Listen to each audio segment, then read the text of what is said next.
మేము ఎక్కడ కూడా మా అన్న కానీ 5 ఏళ్ళు ఎమ్మెల్యే ఉండే, నేను వచ్చి 2 ఏళ్ళు అయింది, ఎక్కడ కూడా ఒక్క రూపాయి ఎవరి దగ్గర తీసుకున్నావు, ఇల్లు కట్టుకున్నా ఎవరు ఏం చేసుకున్నా కూడా నాతో అయితే సాయం చేస్తా తప్ప నేను ఎవరి దగ్గర 1 రూపాయి అడగా, దౌర్జన్యం చేయ, ప్లాట్లు కబ్జాలు పెట్ట, ఎక్కడ కూడా అట్లాంటివి నా దగ్గరకు వస్తే కూడా నేను ఎవరిని రానియకుండా నేను హానెస్ట్గా పనిచేయాలనుకున్నాం, హానెస్ట్గా పనిచేస్తాను నేను.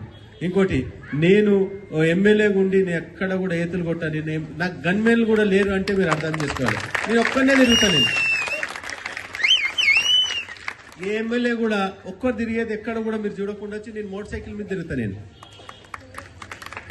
మీరు ఎక్కడ పోయినా చూసినా కూడా కనిపిస్తాను నేను, అక్కడక్కడ మీకు అంటే వీడియోలో అక్కడ ఇక్కడ కనిపిస్తూ ఉంటాను నేను.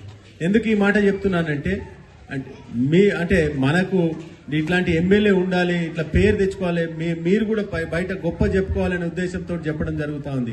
మనకు మీ సమాజంలో ఎమ్మెల్యే అంటే పెద్ద గొప్ప ఏం కాదు, మీ దాంట్లో వ్యక్తి నేను ఒకటి. నేను ఇప్పటిదాకా కూడా మర్చిపోలేదు, 2 ఏళ్ల క్రితము నాకు టికెట్ కన్ఫామ్ కాగానే ఇక్కడ వచ్చి నేను మీటింగ్ పెట్టడం జరిగింది ఇదే ప్లేస్లో.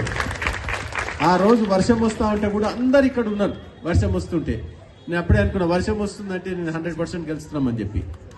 ఆ రోజులో నేను అది కూడా మెసేజ్ వచ్చి ఎందుకు మీటింగ్ పెట్టడం జరిగిందంటే, ఇది ఇండస్ట్రియల్ ఏరియా నుంచి రెసిడెన్షియల్ తీసుకొచ్చిన అని చెప్పి ఉద్దేశంతో ఇటుకొచ్చి మీటింగ్ పెట్టడం జరిగింది.